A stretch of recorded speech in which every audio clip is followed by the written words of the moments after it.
Hey Kelly, and welcome back.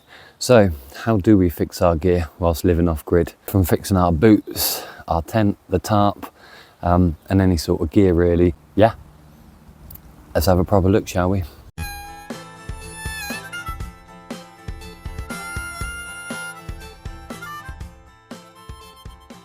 Well, Tara's in the tent doing her art. You could probably see her like there somewhere. You see a little hand come out. Yeah, she's focusing really hard on her art. I'll put a picture of it up on the screen here. But let's start. So, you know my trousers, for instance. So my trousers are always breaking, and specifically the gusset, crotch area, whatever it is that you want to call it, just down here. If I get nice and close, you should be able to see the stitching that I've had to do. And yeah, okay. It's not fancy at all, but it is how I stitch these, so it is one of those things. It's a quick fix, but it keeps them going. I mean, these are only 20 quid, and going off of the 20 quid price mark, yeah, it's not a big thing to pay out for, but you know, with a bit of cotton and strong cotton, stitching things like that just keeps them going a bit longer. I mean, I've had these nearly 2 years, so they're still going well. I haven't had to like do patches in the knees and things like that, but they're a favourite pair of trousers for mine. And because I wear them actually on my waist, you know, you see these gangsters, because I wear them on my waist, the wear and tear on them doesn't affect it too much, because it's the proper way that they're supposed to be worn. Whereas if I wore them on my hips lower down, even that crotch area will just start to degrade and degenerate over time and be more prevalent to ripping and stuff like that. I think I ripped these when we were doing our straight line thing, but I can't remember. It might have been at work, going up a tree or a set of ladders or something. Who knows?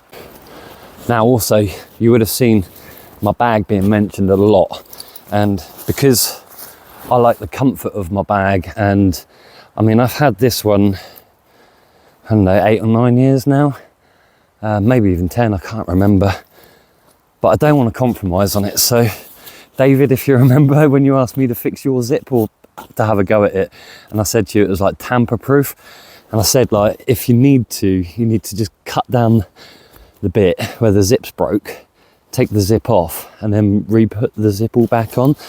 So yeah, these are the things I have to do. So I had to take the zip, because the zip kept on breaking, and I had to cut it all the way down, put the new zip in from this side, and obviously you can see it's stitched down to there too, and put the new zip on. And I always carry zips with us, and sometimes they're the YKK, which is universal, I think one of you said before, but I always try and carry a certain amount of zips for fixing, because even with the tent door, sometimes it will get stuck, sometimes you've got to rip it open and it just all goes to pot. But like on here as well, I mean, I got a hole in it. I dropped my knife into the, so see what I mean? I dropped my knife and yeah, it's one of those things, but it's lasted, and I could go out and buy more, but what's the point when this is my comfort and this is what I love and enjoy? Yeah, it's dirty, yeah, it's manky, it's been through the washing machine a couple of times. That's one of the things they don't tell you, isn't it? Washing machines for sleeping bags, I think you can wash them about 10 times, 7 to 10 times, something like that, before you have to buy a new one, because it messes up all the wadding and stuff inside and the synthetic material. Obviously, again, we don't use duck down, goose down, morally, ethically, but synthetic is a lot easier if it gets wet, and it's cooler as well, especially in the summer months like we are now. You know, it is a lot cooler and lighter personally, but that's just us. Let us know what you think down in the comments. But there is one little secret.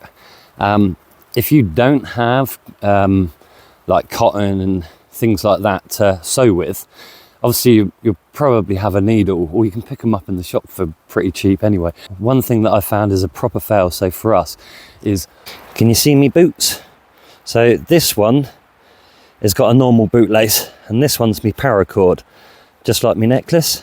The really good thing I found with that is you don't always have to have paracord around your necklace, but the amount of twine, I mean, I think we've got a 9 braid insert on these. So you've got like a fishing one, a fire cord, a stitching cord, like skin stitching, stuff like that, fishing line, all sorts of different strands in which you can use. But having it on my boots, the line is only like that long. You see, like from the image, the line's only like that long. So it's easy enough to pull out one strand, lighter on the ends, cinch it back up, and put them back on your shoelaces. So in theory, you're only taking what you need as opposed to what you really want. It's not such a bad idea. It's always good for us, and it really does help. If you remember from this video, our long stay all season setup, the doors were stitched up. We had stitching in the tent over like the top of the apex and bits and bobs. Tara is much smarter at stitching than I am. And again, a woman's touch, you know, she's smart, she's nice with it, and she does a really bloody good job. I mean, in this top, I went for a barbed wire fence, ripped it, and had like quite a big rip in it. Here you go, look at this. So that's like going all the way around there, and that's all there is to show for it. I got it caught on a barbed wire fence. And yeah, Tara stitched it. She's so bloody clever, and you can barely tell. I mean, most people wouldn't tell anyway, you know, unless you're looking real close. So yeah, always good to have a woman's touch every single time. I mean, yeah, as a man, you just go, yeah, that'll do. And I should know better. Being ex-forces, I should know better, but I'm just lazy. I am lazy sometimes, and I just want the quick fix. I just want the quick fix, get it done so I can go to sleep and rest easy, you know. Also, another reason for our specific tarp in which we use, it's got the tabs like this all the way around. There's no ringlets at all, and obviously it's made by these guys. But the reason we choose these is because they're so, for us, they're so much easier to modify and adapt to our personal needs.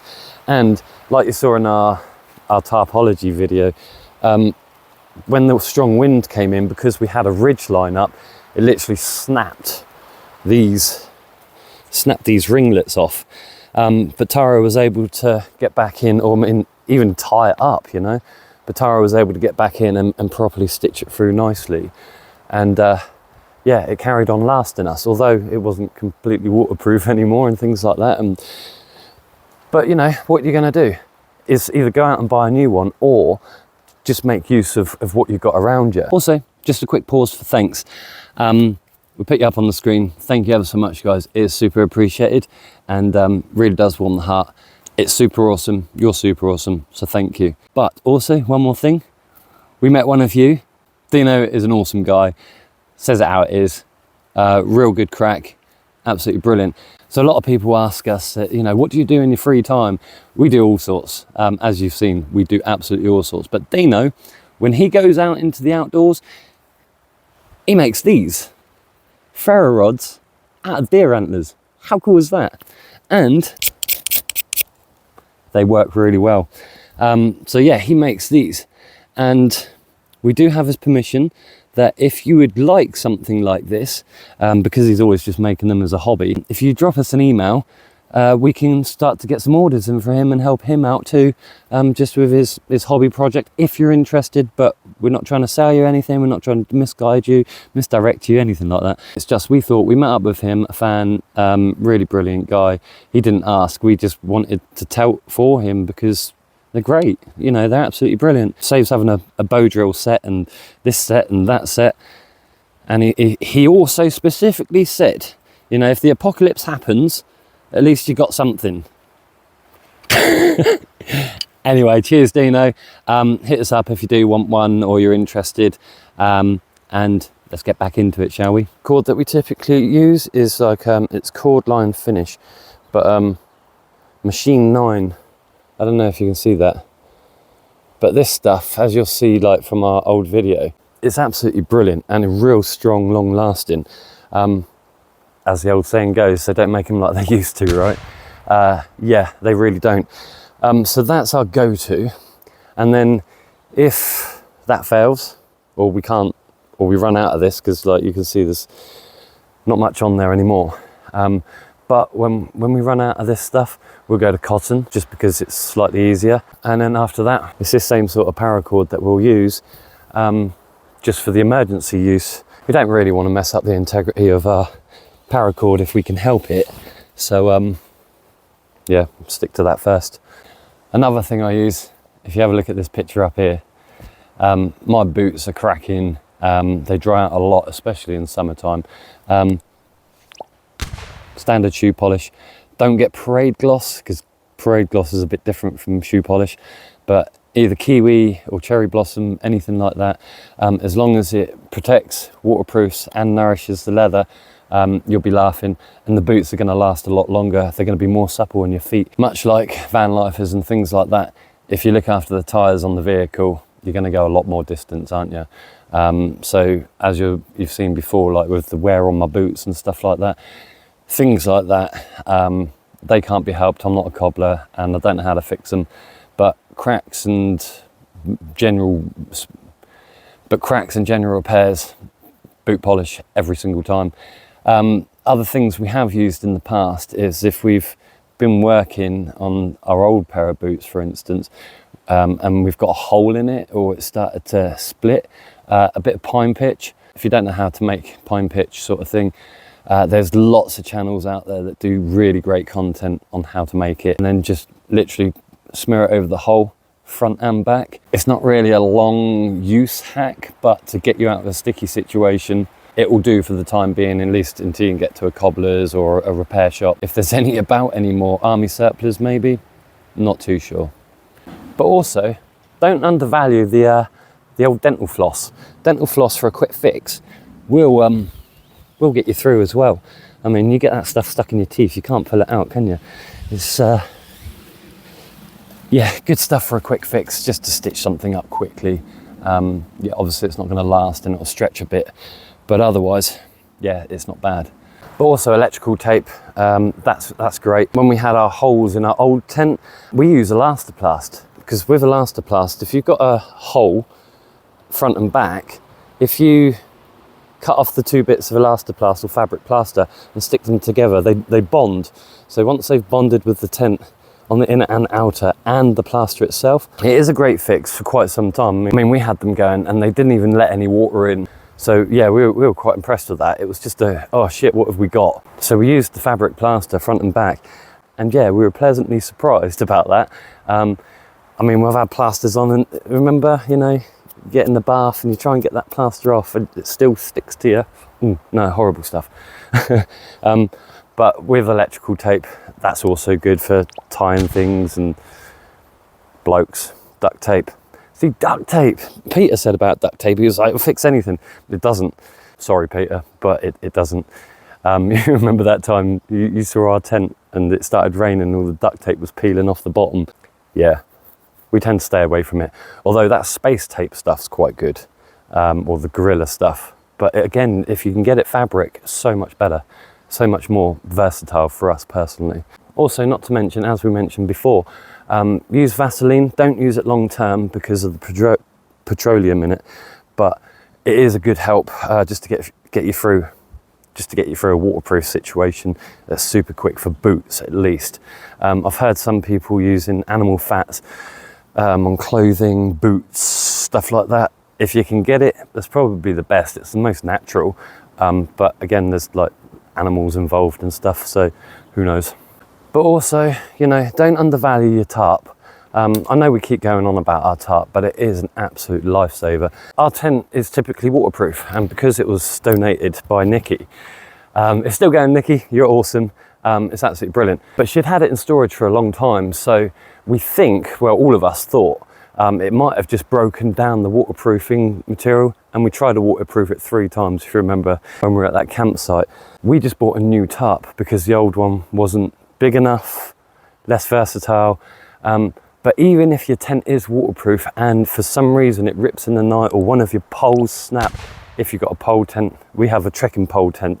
So the value of a tarp, yeah, I mean, see, there you go. Because it's not waterproof and it's got to cover both sides of the tent, it just works for us. It's one of those things. But if we had to put the tent up in an emergency because there's a huge downpour, it's not going to happen. So this is why with the tarp we always keep the quick release and make sure that these are always fixed and in good working order.